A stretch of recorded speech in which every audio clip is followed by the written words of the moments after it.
الحمدللہ والصلاۃ والسلام علی رسول اللہ اما بعد۔ محترم سامعین و ناظرین حضرات، جس طرح آپ دیکھ رہے ہیں کہ ہم یہاں سارا پہ ہیں اور یہاں سعودی عرب کے شہر سے آگے ہمارا سفر جاری ہے، تو بارش کا ماحول بنا ہوا ہے۔ راستے میں کئی بار بارش بھی آئی ہے اور بارش آگے جاری بھی ہے، موسم بھی بارش والا بنا ہوا ہے۔ تو اس حوالے سے میں چند ایک نبوی گزارشات آپ کے سامنے پیش کرنا چاہتا ہوں۔ نبی علیہ السلام سب سے پہلے جب تیز آندھی دیکھتے، آندھی اور بادل جب آپ دیکھتے تو آپ صلی اللہ علیہ وسلم گھر سے باہر نکل کر دعا کرتے تھے آندھی کو دیکھتے ہوئے۔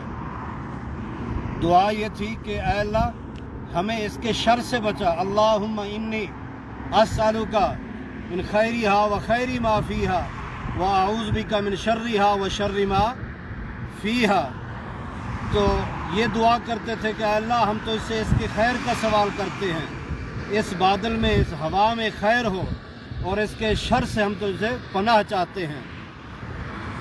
تو اسی طرح عزیز ساتھیوں، بادل کو دیکھنے کے بعد، آندھی کو دیکھنے کے بعد آپ وسلم یہ دعا کیا کرتے تھے۔ اسی طرح جب نبی علیہ السلام بارش برستا دیکھتے تو تب بھی نبی علیہ السلام دعا کرتے تھے۔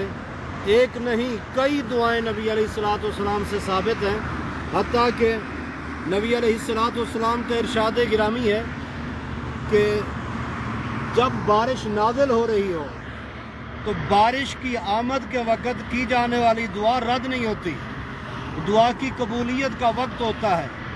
تو تمام دیکھنے والے سننے والے یہ اس بات کو نوٹ کریں، جب بارش آنے لگے، بارش سے پہلے عموماً ہوا چلتی ہے، تب بھی دعا پڑھیں اللہم انی اسألک من خیرہا و خیر ما فیہا و اعوذ بک من شرہا و شر ما فیہا۔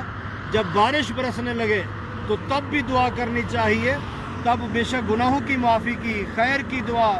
نبی علیہ السلام کا ارشاد گرامی ہے کہ بارش کے نزول کے وقت اللہ تعالیٰ دعا جلدی قبول کرتے ہیں۔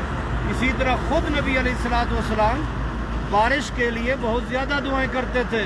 کبھی اللہم سیبنا نافعا، اللہم اغثنا، اللہم اغثنا کہہ کر دعائیں کرتے، اللہم سیبنا نافعا، حتیٰ کہ ایک نہیں درجنوں دعائیں نبی علیہ السلام سے ثابت ہیں۔ اللہم اغثنا غیثا مغیثا مریا مریا نافعا غیر ضار عاجلا غیر عاجل۔ اسی طرح نبی علیہ السلام اور بھی دعائیں کیا کرتے تھے، اللہم اجعلہ نافعا، اللہ اسے نفع مند بنا دے، رحمت بنا دے، زحمت نہ۔ اللہم اس کے اپنا ہدایت، اللہ بہائم جانوروں کے لیے ان کو پانی پلا، اور اسی طرح چارہ اور بقیہ جو ضروریات کی چیزیں ہیں ان کے لیے اس کو رحمت کا سبب بنا دے۔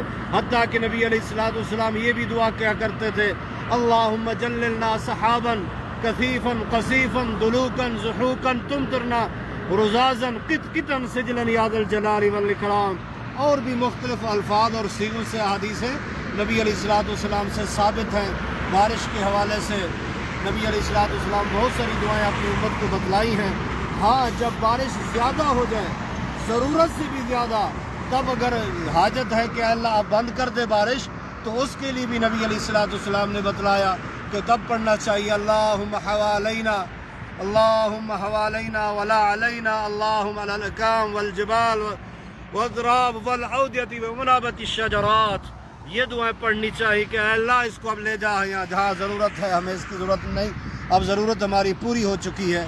بہرحال اس میں جو مین گزارش تھی وہ یہ تھی کہ جب بارش ہے تو بارش کی آمد کے وقت دعا قبول ہوتی ہے، دعا کرنی چاہیے۔ اپنے لیے بھی جو موجود نہیں پیٹھ پیچھے ان کے نام لے کر ان کے لیے دعائیں کرنی چاہیے، اور رحمت کے لیے اور نفع مند بارش کے لیے دعا کرنی چاہیے۔ اور اس بارش کے حتیٰ کہ نبی علیہ السلام یہاں تک بھی کہتے ہیں اللہ اس کو ہمارے لیے رحمت کا سبب بنانا، عذاب نہ بنانا، کیونکہ ایسی قوم بھی تھی جس نے دیکھا کہ بادل ہے، وہ کہہ رہے تھے یہ بادل ہیں برسیں گے بارش ہوگی، لیکن بجائے بارش کے اسے پتھروں کی بارش ہوئی، جو وہ بادل ان کے لیے عذاب لے کر آئے تھے۔ اللہ ہمارے لیے رحمت بنائے۔ بارش کا موسم تھا، ہم نے کہا چلو سعودی عرب کے اس علاقے میں بھی آپ کو اس کی زیارت بھی کرا دیں، چند ایک ضروری مسائل تھے وہ بھی آپ تک پہنچا دیں۔ اللہ ہم سب سے راضی ہو جائے، ہم سب کی دعائیں اللہ قبول فرمائے۔ بارش کا موسم ہے، اللہ تعالیٰ سے ہم دعا کرتے ہیں اللہ تمام مسلمانوں کی ضرورتیں حاجتیں پوری فرما دے، مظلوم مسلمانوں کو ظالموں کے ظلم سے نجات دے دے۔ اور آج جمعے کا دن ہے، قبولیت کا دن ہے، دعا کریں گے اللہ تعالیٰ ہمیں بھی اور تمام سننے والے سب ساتھیوں کو جمعے والے دن کثرت کے ساتھ اللہ درود پڑھنے کی بھی توفیق دے۔